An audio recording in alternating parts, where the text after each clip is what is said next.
अब इसमें देखिए बच्चों कि प्रस्तुत गद्यांश में हमने भगवान राम के बारे में अध्ययन करेंगे, जैसा कि हमने किया है। फिर जहाँ अवध कथा का प्रारंभ होता है, जहाँ हम अवध की स्वर्णिम सुंदरता व राज्य की अनूठी शांति प्रियता व कुशल राजा दशरथ के कुशल योद्धा व न्यायप्रिय शासक व सभी राज्य के लोगों के मर्यादा का पालन करते थे।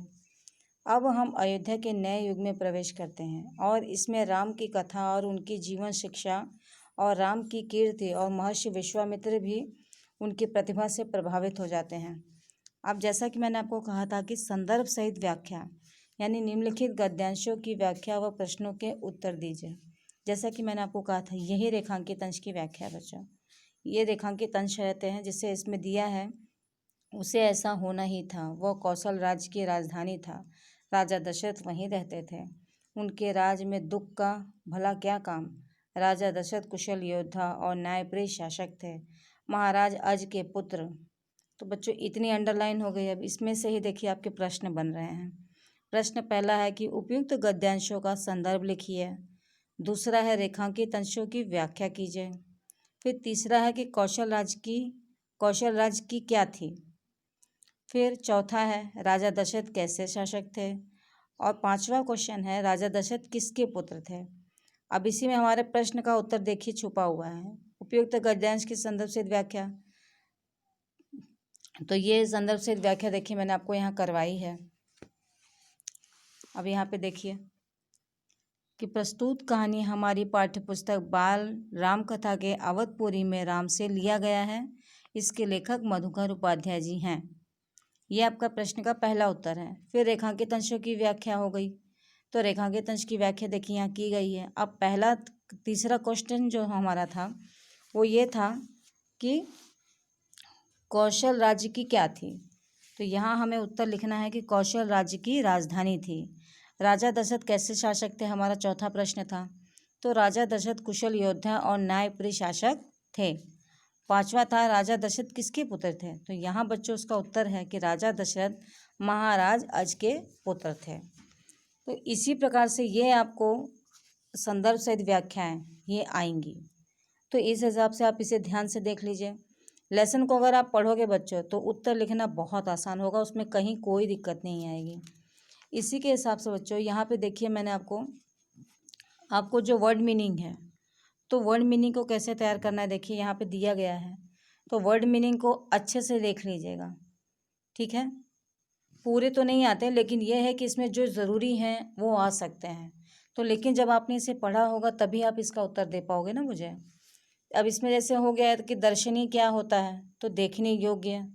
इस अर्थ को अच्छे से समझ के और याद कीजिएगा। विपन्नता यानी दुख गरीबी होती है। पुत्रेष्ठ यानी पुत्र प्राप्ति के लिए। फिर कुशाग्र यानी कि तेज बुद्धि का। अगवानी यानी किसी मान्य के आने पर आदरपूर्वक उनका अभिवादन करना। पुत्र वियोग यानी पुत्र का दुख होता है जो सबसे प्रिय हो। अनिष्ट यानी घृणा उत्पन्न करने वाला। मूर्छित का अर्थ होता है बच्चों बेहोश। और मूर्छित शब्द हमारे क्लास 6 के अध्याय में कई बार आया है, तो इस शब्द को भी अच्छे से भली बात परिचित हो जाइए। संज्ञा शून्य यानी एकांत खाली स्थान। गुप्त विद्या यानी छुपी हुई शिक्षाएं। निर्णय यानी निष्कर्ष या परिणाम निकालना। स्वस्ति वचन यानी एक धार्मिक कर्म करते समय मांगलिक मंत्रों का पाठ किया जाता है, उसी को स्वस्ति वचन कहा जाता है। और बीहड़ का अर्थ होता है असभ्य यानी कि पृथक। तो ये आपकी वर्ड मीनिंग है, और वर्ड मीनिंग को भी आपको अच्छे से बखूबी देखना है बच्चों। अब इसी में देखिए मैंने आपको शॉर्ट क्वेश्चन आंसर भी करवाए हैं, जिसमें राजा दशरथ के कुलगुरु कौन थे। तो राजा दशरथ के कुलगुरु कौन थे बच्चों, गुरु वशिष्ठ थे। फिर राजा दशरथ ने अपनी चिंता के संबंध में चर्चा किसके साथ की थी। तो इस संबंध में उनके राजगुरु कौन थे, गुरु वशिष्ठ थे, तो उन्होंने चर्चा उन्हीं के साथ की है। पुत्र प्राप्ति के लिए राजा दशरथ ने कौन सा यज्ञ किया। तो पुत्र प्राप्ति के लिए राजा दशरथ ने पुत्रेष्ठी यज्ञ किया, ठीक है। यज्ञशाला कहाँ बनाई गई है, यज्ञशाला सरयू नदी के किनारे बनाई गई है। और यहाँ पे आपका एक बार ये प्रश्न वापस देख लीजिए। पुत्र प्राप्ति के लिए राजा दशरथ ने कौन सा यज्ञ किया। तो पुत्र प्राप्ति के लिए राजा दशरथ ने पुत्रेष्ठी यहाँ पर आएगा पुत्रेष्ठि। ठीक है बच्चों, ये आएगा पुत्रेष्ठ यज्ञ किया। किस देवता के आशीर्वाद से राजा दशरथ को संतान की प्राप्ति हुई? अग्नि देवता के आशीर्वाद से राजा दशरथ को संतान की प्राप्ति हुई। फिर राजकुमार राम का जन्म कब हुआ? राजकुमार राम का जन्म चैत्र माह नवमी के दिन हुआ। अब इसी में क्वेश्चन और भी आता है कि किसने किससे कहा, तो ये बताना नहीं है आपको मुझे, ये आपको लेसन आप अच्छे से पढ़िए और उसी में से आपको आएगा। जैसे अब इसमें देखिए मैंने कुछ दिए हैं, ये आपको होमवर्क में भी जा चुका है बच्चों। आप पुत्रेष्ठ यज्ञ करें महाराज, आपकी इच्छा अवश्य पूरी होगी। यह मुनि वशिष्ठ ने राजा दशरथ से कहा था। इसके बाद आता है महर्षि आज्ञा दे, मैं आपकी क्या सेवा कर सकता हूँ? राजा दशरथ ने महर्षि विश्वामित्र से कहा था। राजन, मैं जो मांगने जा रहा हूँ उसे देना आपके लिए कठिन होगा। अर्थात महर्षि विश्वामित्र ने राजा दशरथ से कहा। महामुनि, मेरा राम तो अभी 16 वर्ष का भी नहीं हुआ, वह राक्षसों से कैसे लड़ेगा? ये किसने किससे कहा है? वेरी गुड, ये राजा दशरथ ने महर्षि विश्वामित्र से कहा है। तो इसी प्रकार से बच्चों आपको प्रश्न आएंगे और उस प्रश्नों का अच्छे से आप उसको तैयार कर लीजिए। और ख़ास तौर पे ये संदर्भ सहित व्याख्या गलत नहीं होनी चाहिए।